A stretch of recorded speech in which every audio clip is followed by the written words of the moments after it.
이양교TV 시청자 여러분, 안녕하십니까? 반갑습니다.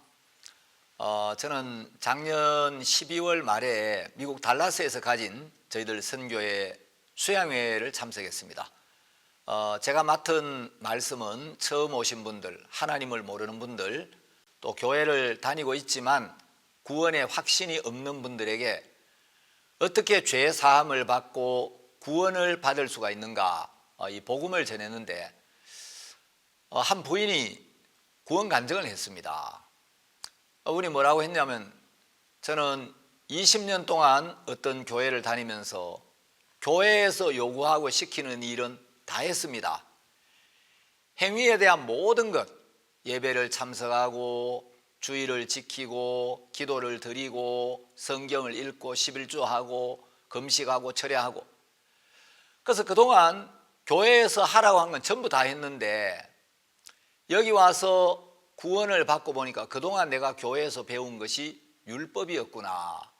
그런데 옛날에 다니는 그 교회에서는 율법을 지키는 것이 구원을 받기 위한 과정이라고 배웠다는 거죠. 그러면서 이 부인은 하나님과 나와의 관계는 비즈니스 관계구나, 이렇게 생각을 했다는 겁니다.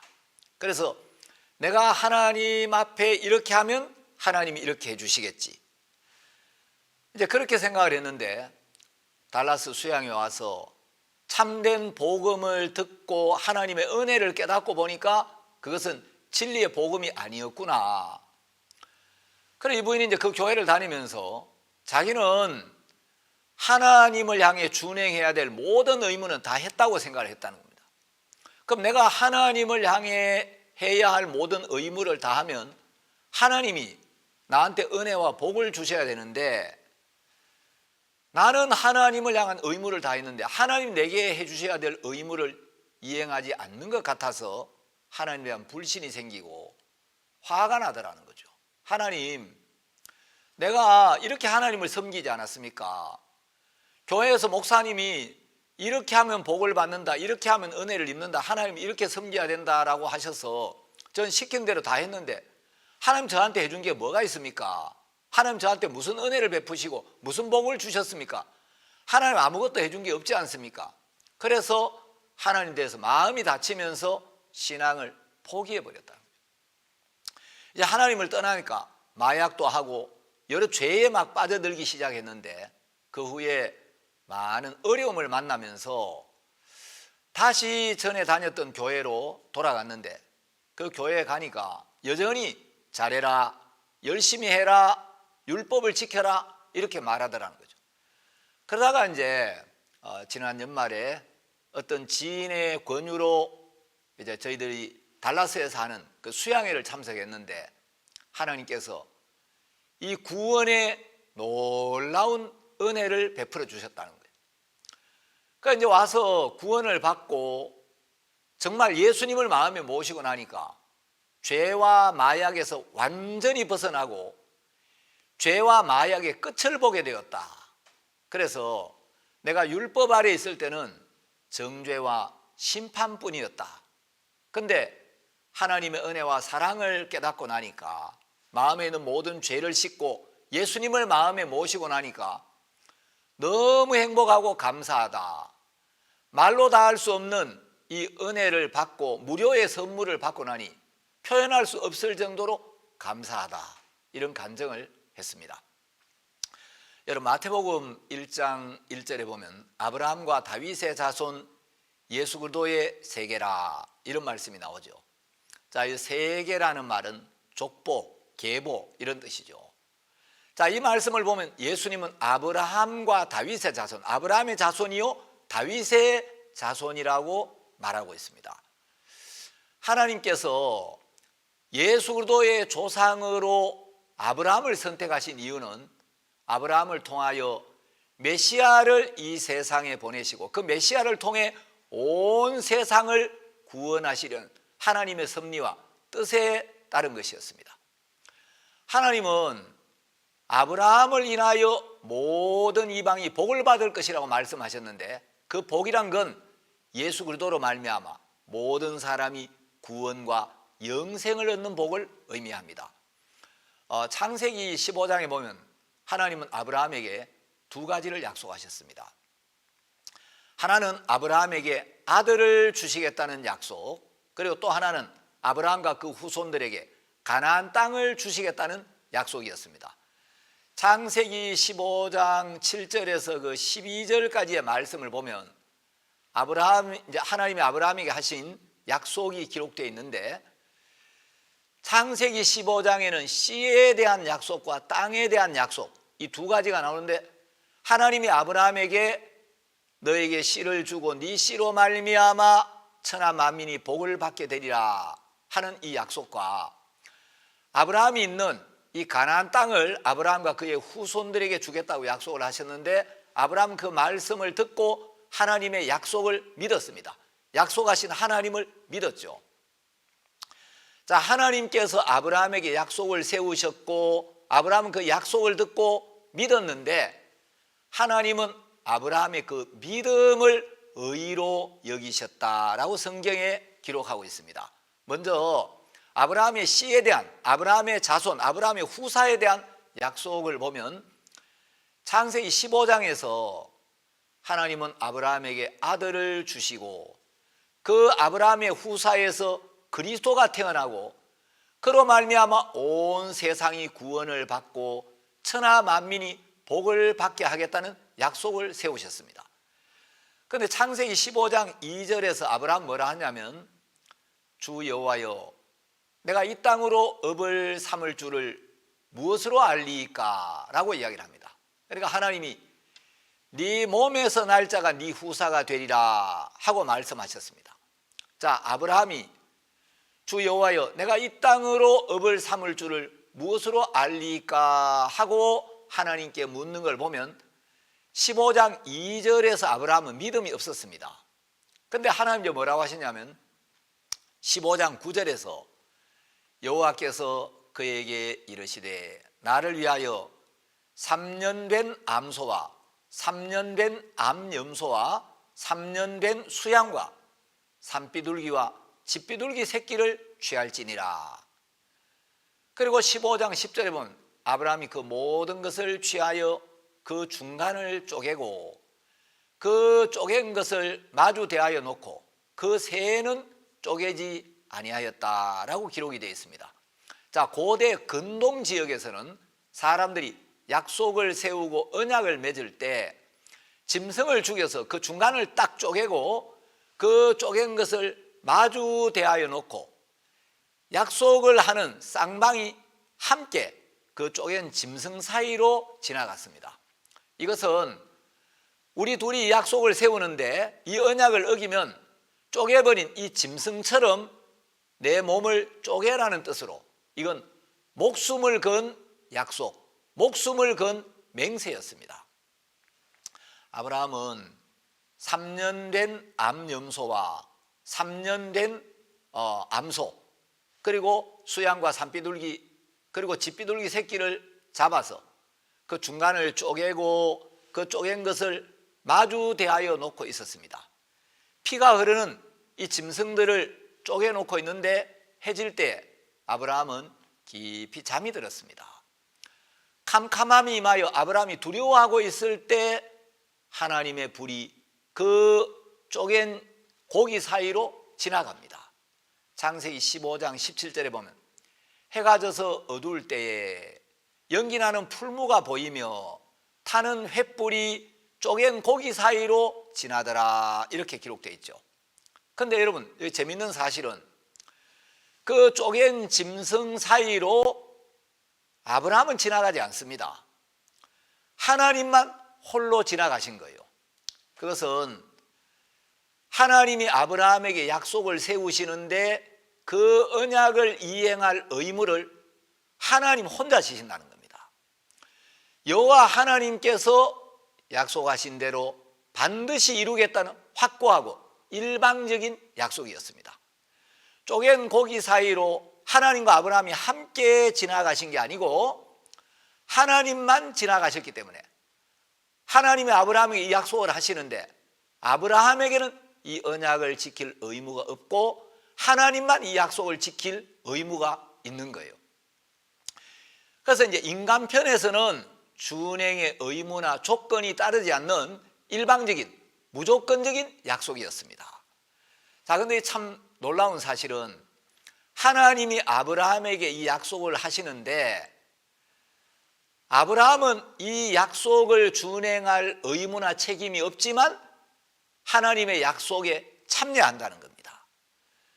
그래서 하나님이 아브라함에게 세우신 이 언약을 이행해야 될 모든 의무는 하나님께 있었습니다. 그런데 그 약속에 아브라함이 참여하고 있는 거예요. 그래서 아브라함의 능력이나 아브라함의 상태나 아브라함의 모습이나 아브라함의 행위나 아브라함의 형편이나 아브라함의 조건이 어떠하든지 하나님이 이 언약을 반드시 지키셔야 했습니다. 아브라함은 다만 하나님이 약속을 하셨으니까 하나님이 약속대로 아들을 주시고 내 후사에서 그리스도가 오게 하시겠구나, 그 약속을 믿기만 하면 됐습니다. 히브리서 기자는 이 약속에 대하여 이렇게 말하고 있습니다. 히브리서 6장 13절에 보면 하나님이 아브라함에게 약속하실 때에 가리켜 맹세할 자가 자기보다 더 큰 이가 없으므로 자기를 가리켜 맹세하여 가라사대 내가 반드시 너를 복주고 복주며 너를 번성케 하고 번성케 하리라 하셨더니, 자, 이것은 아브라함과 하나님 사이의 쌍방간의 계약이 아니고 하나님의 일방적인 언약이었습니다. 그래서 하나님이 자기를 두고 맹세했다는 거죠. 그래서 하나님 당신보다 더 큰 분이 없기 때문에 하나님 자신을 가리켜 맹세하시기를 아브라함에게 내가 반드시 너를 복주고 복주며 너를 번성케 하고 번성케 하리라, 이렇게 약속하신 거예요. 그러니까 아브라함은 복을 받을 수밖에 없는 사람이 된 겁니다. 하나님께서 하나님 자신을 가리켜 내가 반드시 너를 복주고 복주겠다, 내가 너를 번성케 하고 번성케 하리라 하고 약속을 하셨기 때문에 하나님은 아브라함에게 복을 주셔야만 하고 아브라함은 복을 받을 수밖에 없는 사람이 된 거예요. 이 약속은 하나님의 계획과 하나님의 섭리, 하나님의 뜻에 따라 하나님께서 당신 자신의 인격과 능력을 두고 아브라함에게 하신 약속이었습니다. 창세기 13장 15절에 보면 하나님은 아브라함에게 보이는 땅을 내가 너와 네 자손에게 주리니 영원히 이르리라 하고 약속을 하셨습니다. 자, 창세기 13장 15절에 보이는 땅을 내가 너와 네 자손에게 주리니, 이 자손이라는 단어를 바울은 갈라디아서 3장 16절에서 씨라고 이야기를 하고 있습니다. 자, 갈라디아서 3장 16절에 보면 이 약속들은 아브라함과 그 자손에게 말씀하신 것인데 여럿을 가리켜 그 자손들이라 하지 아니하시고 오직 한 사람을 가리켜 내 자손이라 하셨으니 곧 그리스도라, 이렇게 말하고 있죠. 자, 그래서 이제 창세기 13장 15절에 하나님께서 아브라함에게 보이는 땅, 이 가나안 땅을 아브라함과 아브라함의 자손에게 주겠다라고 약속하셨는데 이 아브라함의 자손은 여러 사람을 가리켜 말하는 것이 아니고 한 사람, 그 자손들이라고 기록하지 아니하고 오직 한 사람을 가리켜 네 자손이라고 하셨는데 그 자손은 바로 그리스도를 의미하고 있다고 바울이 이야기하고 있습니다. 자, 하나님께서 아브라함에게 하신 약속은 이삭과 야곱에게도 그대로 전수되었고 아브라함에게 그 자손이라고 한 말씀은 한 사람, 바로 예수 그리스도에 대한 약속이었습니다. 하나님은 약속대로 가나안 땅을 아브라함과 그의 자손에게 주셨죠.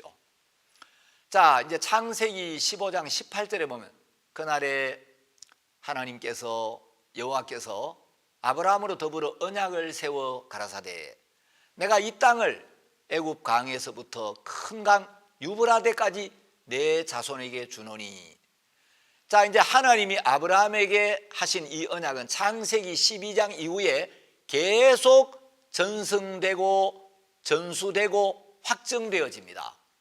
처음에는 하나님이 아브라함에게 내가 네게 지시할 땅 이렇게 말씀하셨는데 창세기 13장 14절 이하에 보면 너는 눈을 들어 너 있는 곳에서 동서남북을 바라보라. 보이는 땅을 너와 내 자손에게 주리니 영원히 이르리라 하시면서 그 땅이 구체적으로 언급되고 있습니다. 그 처음에 창세기 12장 1절에서 아브라함은 하나님이 자신에게 주겠다고 하신 땅이 어딘지를 잘 몰랐습니다. 왜냐하면 하나님이 어디라고 딱 지정을 해주고 말씀하신 게 아니고 그냥 내가 네게 지시할 땅으로 가라 하셨기 때문에 그 지시할 땅이 어딘지를 몰랐는데 창세기 13장에 오면 바로 그 땅이 가나안 땅이라고 구체적으로 언급되고 있습니다. 그래서 하나님은 아브라함에게 가나안 땅을 유업으로 주겠다고 말씀을 하셨습니다. 여러분, 유업이란 건 곧 영원한 소유를 의미하고 있습니다. 자, 하나님께서 이스라엘 백성들에게 가나안 땅을 주신 것은 이스라엘 백성들이 율법을 잘 지켰기 때문에 착하게 살았기 때문에 나쁜 짓을 안 했기 때문에 주신 게 아닙니다. 율법은 하나님께서 아브라함에게 먼저 가나안 땅을 주시기로 약속을 하시고 430년이 지난 후에 모세를 통해 이스라엘 백성들에게 주신 법입니다. 그래서 율법이 내려오기 430년 전에 하나님이 아브라함에게 약속을 세웠습니다.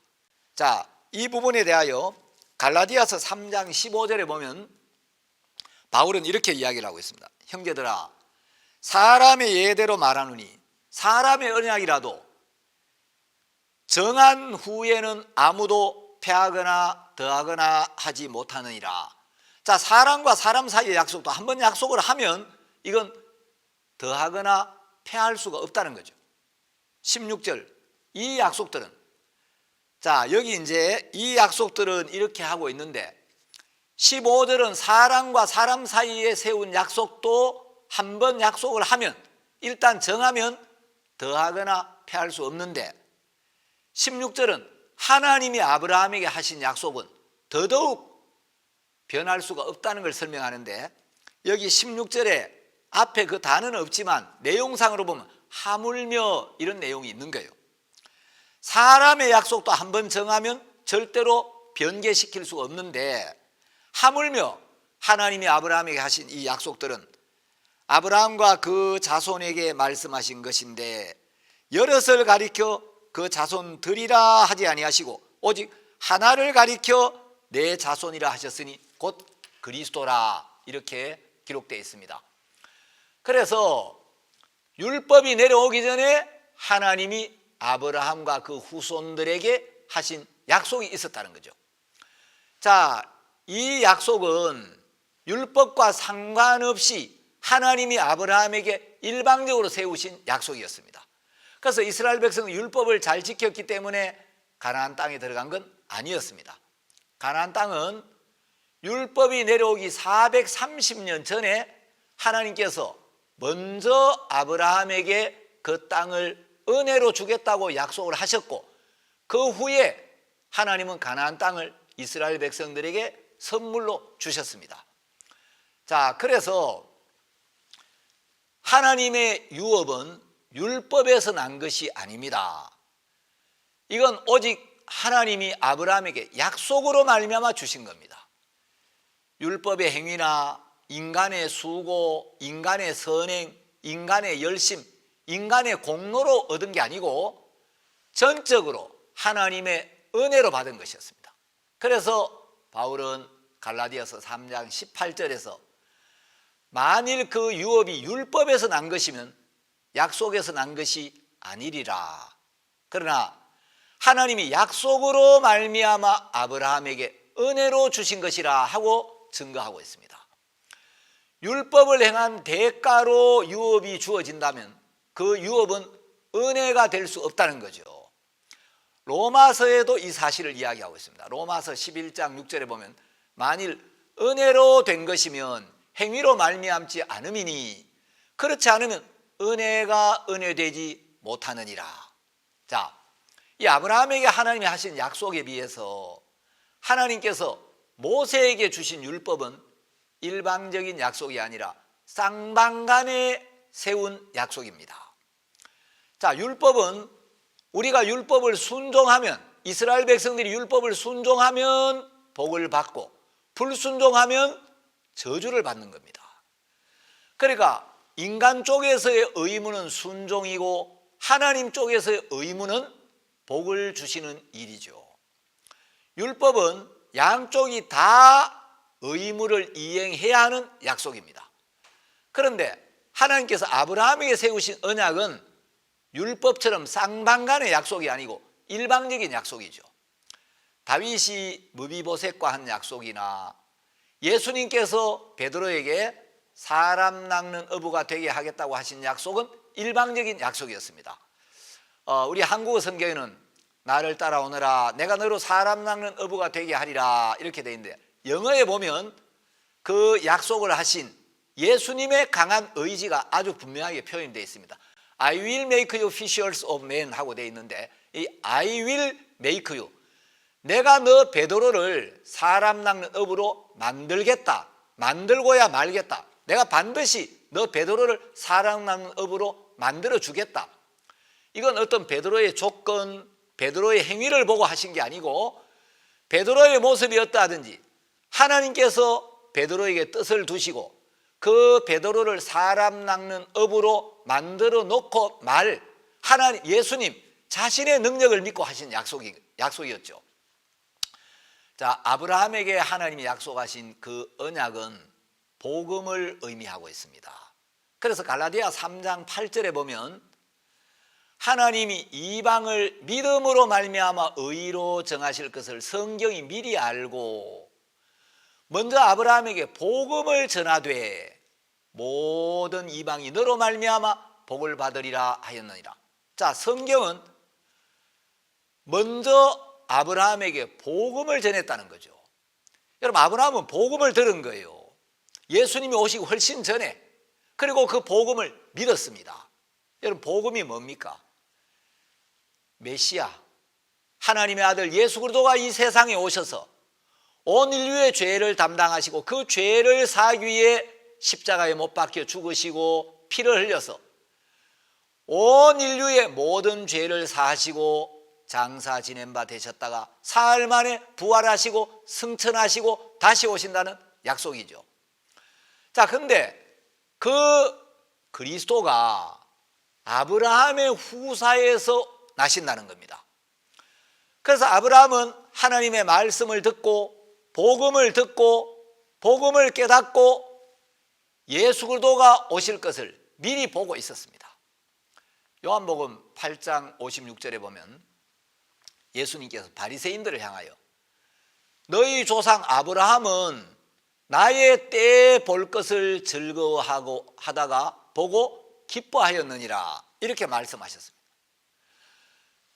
아브라함은 예수님이 오시기 수천 년 전에 살았던 인물인데 이 말씀을 이해하지 못한 유대인들은 네가 나이 50세도 못 됐는데 네가 나이 50도 못 됐는데 아브라함을 보았느냐 이렇게 예수님을 대적합니다.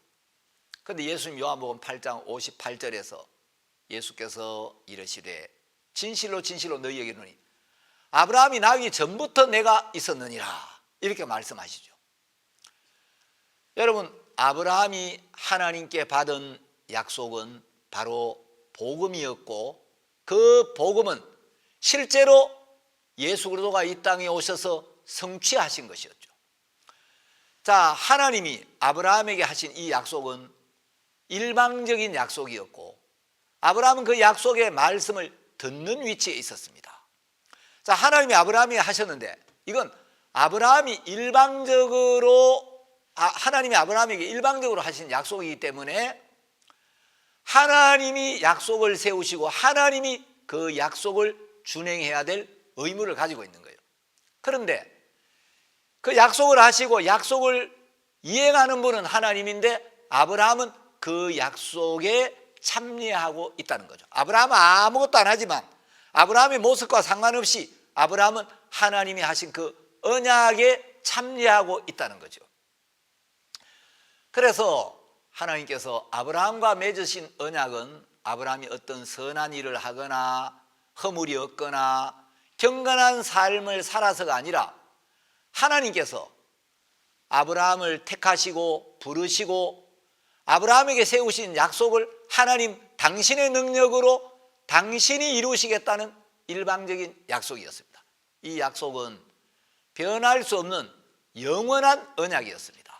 자, 아브라함과 세우신 약속은 그 후에 세우신 모세의 율법과는 아주 대조적입니다. 자, 하나님께서 모세에게 말씀하실 때는 너희가 무엇을 하면, 너희가 순종하면, 너희가 무엇을 지키면 내가 너희들을 어떻게 하겠다. 그래서 if you will, 너희들이 무엇을 하면 하나님이 I will, 내가 너희들에게 이렇게 하겠다, 이렇게 약속이 되어 있죠. 자, 이것은 일방적인 약속이 아니고 하나님께서 조건적으로 약속을 세우신 거예요.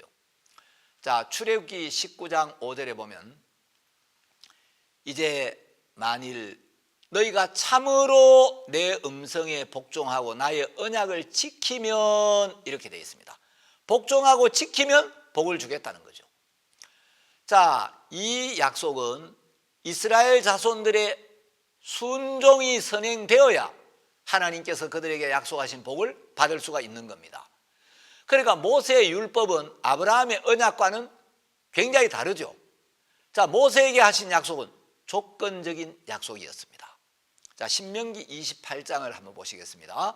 신명기 28장 1절 이하에 보면 네가 네 하나님 여호와의 말씀을 삼가 듣고 내가 오늘날 네게 명하는 그 모든 명령을 지켜 행하면 내 하나님 여호와께서 너를 세계 모든 민족 위에 뛰어나게 하실 것이라. 자, 여기 보면 말씀을 듣고 그 모든 명령을 지켜 행하면 뛰어나게 해주시겠다는 거죠. 자, 2절에도 보면 네가 내 하나님 여호와의 말씀을 순종하면 이 모든 복이 내게 임하며 내게 미치리니. 자, 순종하면 복이 미친다는 거죠. 그래서 이스라엘 민족이 모든 백성들 위에 뛰어난 민족이 되고 하나님의 제사장들 나라가 되고 거룩한 민족이 되기 위해서는 하나님이 주신 율법을 준행해야 된다는 거죠. 자, 그 율법을 지키느냐 못 지키느냐에 따른 결과는 신명기 28장에 잘 기록되어 있습니다. 율법을 지켰을 때 하나님 주시는 축복에 대한 약속은 1절부터 14절까지 기록되어 있는데 율법을 어겼을 때 그들이 받는 저주와 형벌에 대해서는 54구절에 걸쳐서 굉장히 길게 기록이 되어 있습니다. 자, 그러면 율법은 이걸 준행할 수 있는 사람에게는 축복의 약속이 되지만 율법을 하나라도 못 지키는 사람, 율법을 어기는 사람에게는 저주의 법이 되는 거예요. 그런데 율법을 지킬 수 있는 사람이 누가 있습니까? 인간들 중에 율법을 완벽하게 지킬 수 있는 사람은 아무도 없었죠. 그렇기 때문에 결론적으로 율법은 우리 인생들에게, 이스라엘 백성들에게 축복의 약속이 아니라 저주의 법이 되는 겁니다. 자, 모세를 통해서 하나님이 율법을 세우셨는데 이 율법은 일방적인 약속이 아니고 쌍방간에 세운 약속인데, 자, 율법의 한쪽 당사자는 하나님이고 다른 쪽 당사자는 이스라엘 백성들이었습니다. 그런데 하나님은 율법을 반드시 지킬 거기 때문에 하나님 쪽에는 아무 문제가 없었습니다. 문제는 이스라엘 백성들 쪽이었죠. 이스라엘 백성들이 율법을 지키면 복을 받습니다. 그러나 613가지 율법 중에 단 하나라도, 단 한 번이라도 어기면 율법에 따라 저주를 받고 형벌을 받아야 합니다. 그런데 이스라엘 백성들이 율법을 지켰습니까? 모세가 시내 산에서 율법을 받은 이래로 단 한 사람도 한 번도 제대로 지켜지지 않았습니다. 시내 산에서부터 율법을 받은 후로 이스라엘 백성들은 하나님이 보내신 예수 그리스도를 십자가에 못 박아 죽이기까지 약 1500년 동안 불신과 불순종, 폐역의 연속이었습니다. 아무도 율법을 지키지를 못했습니다. 그러나 은혜와 긍휼에 풍성하신 하나님께서는 율법을 어긴 폐역한 이스라엘 백성들에게 메시아를 보낼 준비를 하고 계셨습니다. 왜냐하면 하나님은 이스라엘 백성들이 율법으로는 의롭게 될 수 없고 율법으로는 구원을 받을 수 없고 율법으로는 영생을 얻을 수가 없다는 사실을 잘 알고 계셨고, 하나님이 구원자 메시아 예수 그리스도를 보내서 예수님께서 모든 인류의 죄를 사해 주시고 예수님께서 인류를 죄에서 건져 주셔야 구원을 받지, 예수 없이 어떤 인간도 스스로의 노력이나 행위를 안 되는 알고 계셨기 때문에, 그래서 하나님은 메시아를 보내서 아브라함의 씨에서 예수 그리스도가 나게 하셔서 온 인류를 구원하기를 원하셨습니다. 하나님은 은혜와 긍휼에 풍성하신 분이셔서 죄인들을 불쌍히 여기고 죄인들을 구원하기를 원하셨습니다.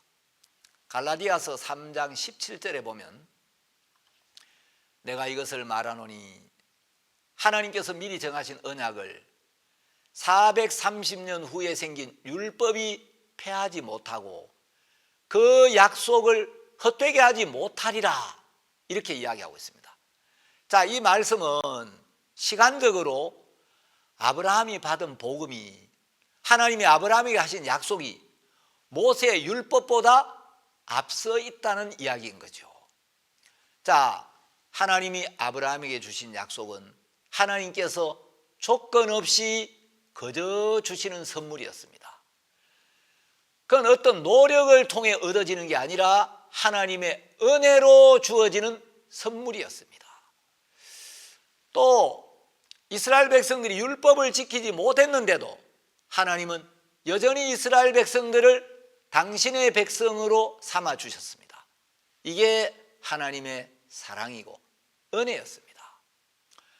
율법은 이스라엘 백성들에게 온전한 행위를 요구했습니다. 그러나 이스라엘 백성들 중에 아무도 그 행위로는 온전해질 수가 없었습니다.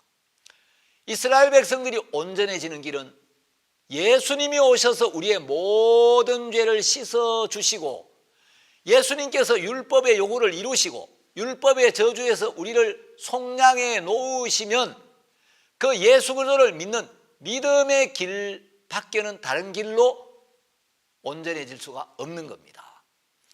자, 율법의 요구를 온전히 이루어 주신 예수 그리스도를 믿을 때 이스라엘 백성들은 율법의 저주에서 벗어나고 영생을 얻게 되는 거죠. 그래서 우리가 의롭게 되고 우리가 구원을 받고 우리가 영원한 생명을 얻는 것은 우리의 노력으로 우리의 행위로 되어지는 게 아닙니다. 율법을 지켜서 되어지는 게 아니고 우리를 율법의 저주에서 속량하신 예수 그리스도를 믿는 믿음, 율법의 요구를 온전히 이루어 주신 예수님을 믿는 믿음으로만 되어진다는 거죠.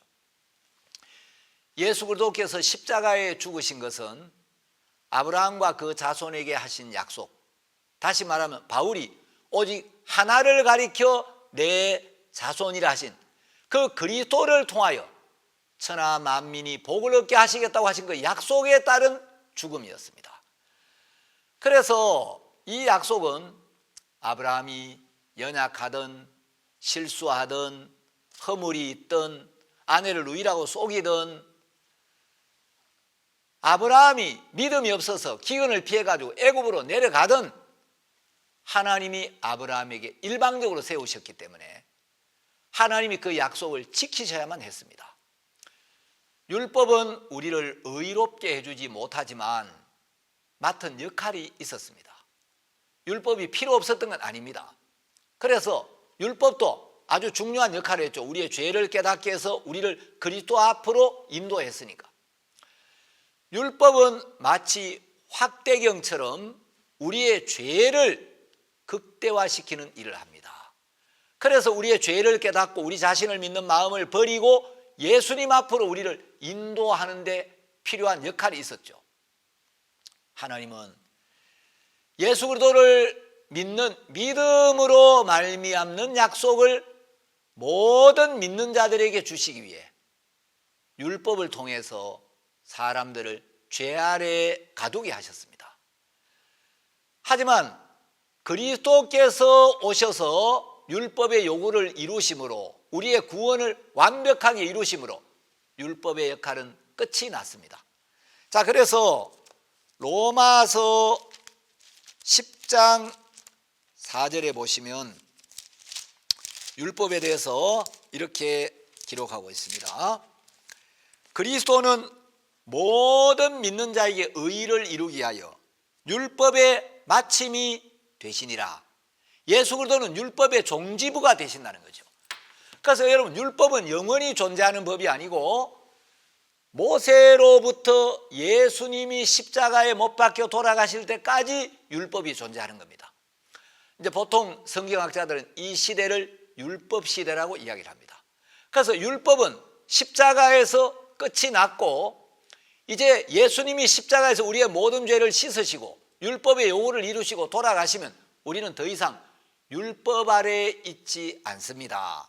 우리는 하나님의 은혜 아래에 있고 이제 예수님이 하나님이 영으로 우리 마음에 오셔서 우리와 함께 계시고 영원히 함께 계시고 우리를 도우시고 우리를 인도하시고 우리를 가르치시고 우리 안에서 역사하기 시작한다는 거죠. 모세 율법이 아브라함에게 하신 약속을 폐기시킨 게 아닙니다. 율법이 내려왔다고 해서 아브라함에게 430년에 하셨던 그 약속이 폐기된 게 아닙니다. 민수기 23장 19절에 보면 하나님은 인생이 아니시니 시건치 않으시고 인자가 아니시니 후회가 없으시도다. 어찌 그 말씀하신 바를 행치 않으시며 하신 말씀을 실행치 않으시랴. 자, 하나님은 인생이 아니시기 때문에 시건치 않으시다. 이 시건은 한자로는 밥식자인데 요거는 밥식으로 읽으면 안 되고 헛될 식자로 읽어야 됩니다. 그래서 시건이라면 헛소리. 하나님은 인생이 아니기 때문에 헛된 말을 하지 아니하시고 인자가 아니시기 때문에 후회가 없으시도다. 하나님 아브라함에게 하신 약속에 대해서 전혀 후회를 하지 않고 하나님은 헛소리를 하신 게 아니라는 거예요. 어찌 그 말씀하신 바를 행치 않으시며 하신 말씀을 실행치 않으시랴. 하나님은 말씀하신 바를 반드시 행하시고 하신 말씀을 반드시 실행하신다. 성취하신다. 이 말이죠. 하나님의 약속은 어떤 경우에도 패하거나 더해지지 않습니다. 변하지 않습니다. 율법이 내려왔다고 해서 그 전에 하나님께서 아브라함에게 하신 언약이 폐기되는 게 아닙니다. 아브라함에게 하신 약속은 여전히 살아있고 그 약속의 효력은 영원히 지속되는 거죠.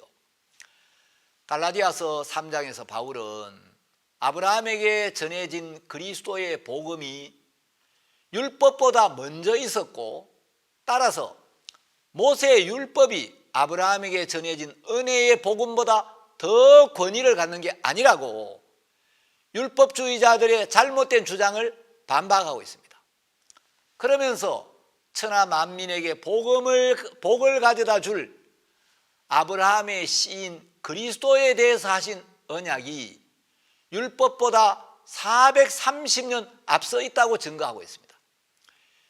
그 약속을 세운 후에 일어나는 그 어떤 일도 하나님이 아브라함에게 하신 약속을 변경시키거나 취소시키거나 폐기시키거나 무효화시킬 수가 없습니다.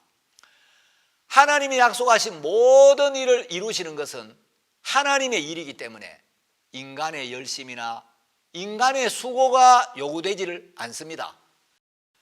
여러분, 우리가 구원을 받는 것은 하나님께서 거저 주시는 은혜로 받는 거지 결코 우리가 율법을 지켜서 우리가 잘해서 우리가 잘못한 게 없어서 또 우리가 애쓰고 노력해서 혹은 우리가 막 자신을 채찍질하고 분발하고 경건해졌기 때문이 아닙니다.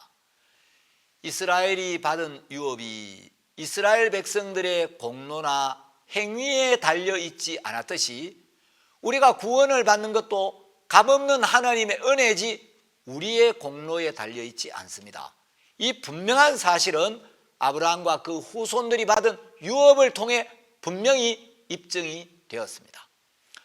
창세기 15장에서 하나님이 아브라함에게 약속을 세우실 때 짐승을 잡아서 그 중간을 쪼개고 그 사이로 지나가는 것은 그 약속을 반드시 지킨다는 의미를 가지고 있었다 그랬죠. 구약시대 언약을 세울 때는 짐승을 잡아서 그 짐승의 피 흘림과 죽음을 통하여 제물이 죽으면 죄가 사해진다는 그 언약이 세워지고 성립되었습니다. 자, 예수님께서 온 인류의 죄를 위한 속죄 제물로 이 땅에 오셔서 세상 죄를 짊어지고 십자가에 못 박혀 피 흘리고 죽으신 것도 하나님의 약속에 따른 제사였습니다.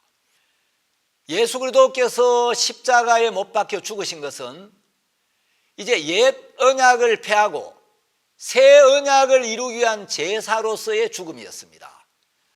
예수님은 당신의 죽음을 통해 새 언약을 세우셨습니다. 구약 성경 시편 50편 5절에 보면 이르시되 나의 성도를 네 앞에 모으라 곧 제사로 나와 언약한 자니라, 이런 말씀이 있습니다. 여러분, 하나님은 제사로 나와 언약한 자들, 그 사람들이 성도라는 거죠. 하나님은 인간의 경건함, 인간의 깨끗함, 인간의 진실함, 인간의 빤듯함, 인간의 신실함, 인간의 충성됨을 보고 은혜를 베푸시고 복을 주시는 분이 아닙니다. 율법의 행위나 선한 행위나 인간의 공로로는 하나님 앞에서 온전케 될 사람이 아무도 없기 때문입니다. 하나님은 우리의 연약함이나 부족함이나 허물을 이미 알고 계십니다. 그리고 하나님 우리의 연약함이나 우리의 부족함이나 우리의 허물, 우리의 행위를 보시지 않습니다. 하나님은 우리 모든 죄값을 지불하시고 우리 모든 죄를 사하신 예수 그리스도를 보시고 우리에게 은혜를 베푸시는 겁니다. 여러분들이 죄 사함을 받으시면 죄 사함을 받을 때 예수님이 영으로 여러분 마음에 오셔서 세상 끝날까지 항상 함께 계시겠다고 약속을 하셨고, 함께 계시면서 우리를 도우시고 우리를 이끄시고 우리를 위하시고 우리 안에서 일을 하시고 우리 안에 새 마음을 창조해 가시는 겁니다. 그리고 우리가 이 세상을 떠날 때 영원한 천국으로 우리를 인도하겠다고 약속을 하셨습니다. 하나님은 부족하고 허물 많은 죄인들에게 은혜를 베푸시고 복을 주시기를 원하십니다. 예수 그리스도로 말미암아 이것을 은혜라고 하는 겁니다. 그래서 이런 은혜를 값없는 은혜 이렇게 하는 거죠.